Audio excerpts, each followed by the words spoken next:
नमस्कार, मैं doctor Lata Meshram, assistant professor zoology, government doctor W Patankar, girls PG college Durg, Chhattisgarh. BSc first year, paper second, unit 5 का मैंने differentiation वाला topic उठाया है और इसे मैं आपको समझाऊंगी। डिफरेंशिएशन के अंतर्गत हम निम्नलिखित पॉइंट्स को कवर करेंगे।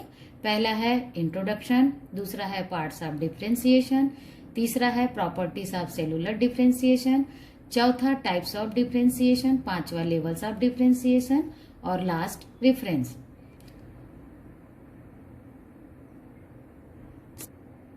सबसे पहले हम देखते हैं कि डिफरेंशिएशन क्या है। तो डिफरेंशिएशन उस प्रोसेस को कहते हैं जिसमें कोशिका तथा उसके अन्य भाग एक दूसरे से अलग हो जाते हैं, यहाँ तक कि वे अपनी पहली अवस्था से भी अलग दिखाई देते हैं। दूसरे शब्दों में यह कह सकते हैं कि विकास के समय फर्टिलाइज्ड एग कई कोशिकाओं में विभाजित होता है। ये कोशिकाएं कई प्रकार के आकार, रूप, संरचना तथा कार्यों को ग्रहण करती हैं। दूसरे शब्दों में हम डिफरेंशिएशन ऐसे भी कह सकते हैं कि विभिन्न कोशिकाओं टिश्यू एवं ऑर्गन्स का निर्माण करती हैं जो एनिमल्स को सही एवं पूर्ण आकार प्रदान करने में मदद करती हैं। इस संपूर्ण क्रिया को डिफरेंशिएशन कहते हैं। यह जो क्रिया होती है वह अपरिवर्तनीय होती है और विभेदीकरण को हम दो भागों में बांटते हैं। पहला पॉइंट है अंतःकोशिकीय विभेदीकरण, जिसे इंट्रासेलुलर डिफरेंशिएशन कहते हैं। इसका मतलब है एक कोशिका के अंदर जो डिफरेंशिएशन पाया जाता है उसे हम इंट्रासेलुलर डिफरेंशिएशन कहते हैं। और दूसरा जो विभेदीकरण है वह है अंतःकोशिकीय विभेदीकरण या इंटरसेलुलर डिफरेंशिएशन।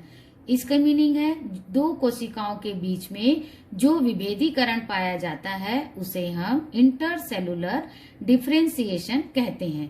फर्स्ट जो है जिसे हम इंट्रासेलुलर डिफरेंशिएशन, यह प्रोटोजोआ, स्पर्मेटोजेनेसिस एवं oogenesis में पाया जाता है। इसे नॉन सेलुलर डिफरेंशिएशन या साइनो डिफरेंशिएशन भी कहते हैं।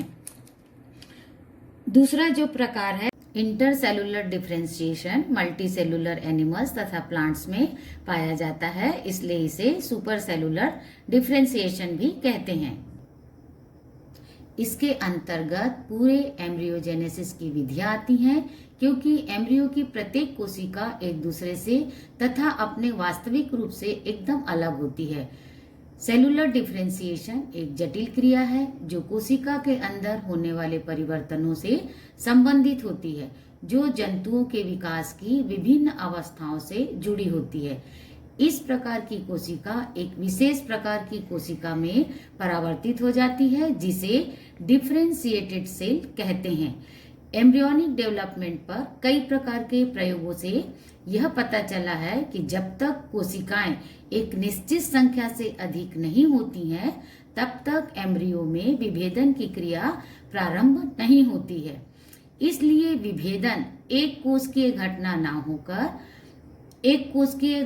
ना होकर सामूहिक घटना होती है और यह विशेष प्रकार की कोशिकाओं के द्वारा संपादित की जाती है।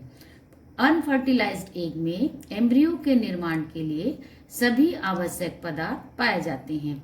विकास का प्रारंभ फर्टिलाइजेशन से होता है, जिसमें स्पर्म एक छोटा मेल प्रोन्यूक्लियस प्राप्त होता है और इनके फ्यूजन से एक लार्ज न्यूक्लियस बनता है और इसके बाद ही विभाजन की क्रिया प्रारंभ हो जाती है। इन विभाजनों को क्लीवेज कहते हैं। इनमें कोशिकाएं विभाजित होकर गेंद के समान रचना बनाती हैं, जिसे हम ब्लास्टुला कहते हैं। इसके बाद कुछ कोशिकाओं में गति होने के कारण इनवेजिनेशन की क्रिया होती है, जिसे गैस्टुलेशन कहते हैं। अब गैस्टुलेशन कंप्लीट होने पर एम्ब्रियो को हम गैस्टुला कह सकते हैं और यहीं से सेलुलर डिफरेंशिएशन के संकेत दिखने लगते हैं। उदाहरण के तौर पर दक्षिण अफ्रीका में पाया जाने वाला फ्रॉग जिनोपस लिविस के टेडपोल में फर्टिलाइजेशन के 2 आवर्स के बाद उसके ब्लड, उसके नर्व तथा मसल्स में सेलुलर डिफरेंशिएशन प्रारंभ हो जाता है। सेलुलर डिफरेंशिएशन इन जीनोपस लिविस, इसको हम इस चित्र के माध्यम से आपको बताएंगे। फर्स्ट जो डायग्राम है वो अनफर्टिलाइज्ड एग है, सेकंड जो है वो फर्टिलाइज्ड एग होता है। इसमें कई विभाजन होते हैं। इस क्रिया को हम क्लीवेज कहते हैं। क्लीवेज के दौरान ये कोशिकाएं विभाजित होकर एक गेंद के समान रचना बनाती हैं, जिसे कि हम ब्लास्टुला कहते हैं। ब्लास्टुला जो रहेगा वो थर्ड डायग्राम है। उसके बाद ब्लास्टुला के बाद इनमें जो कोशिकाएं पाई जाती हैं उनमें फिर से इनवेजिनेशन की क्रिया होती है और गैस्टुला का निर्माण होता है। जब गैस्टुला का निर्माण होता है तो इस अवस्था को हम गैस्टुलेशन कहते हैं। गैस्टुलन के पश्चात इसमें टेडपोल लार्वा का निर्माण होता है और इसी टेडपोल लार्वा में 72 घंटे के बाद उसके ब्लड, उसके नर्व तथा मसल्स में सेलुलर डिफरेंशिएशन प्रारंभ हो जाता है। Properties of cellular differentiation. Properties of cellular differentiation, कोशिका विभेदन का गुण। इसके 2 गुण हैं। फर्स्ट, परसिस्टेंट, इस प्रक्रिया को विभिन्न उद्दीपनों के द्वारा प्रेरित किया जा सकता है। दूसरा, स्टेबिलिटी, कोशिका में एक बार विभेदन हो जाने पर वह उस कोशिका में स्थायी रूप से बना रहता है। टाइप्स ऑफ डिफरेंशिएशन, इसके 4 प्रकार हैं। पहला है फिजियोलॉजिकल डिफरेंशिएशन, कोशिकाओं की कार्यकी में जो भिन्नता पाई जाती है उसे हम फिजियोलॉजिकल डिफरेंशिएशन के अंतर्गत पढ़ते हैं। दूसरा, मॉर्फोलॉजिकल डिफरेंशिएशन, विकास के समय कोशिकाओं के रूप एवं आकार में जो वेरिएशन आते हैं उसे मॉर्फोलॉजिकल डिफरेंशिएशन कहते हैं। थर्ड, बायोकेमिकल डिफरेंशिएशन, इस डिफरेंशिएशन के दौरान कई प्रकार के टिश्यू तथा सेल्स का निर्माण होता है।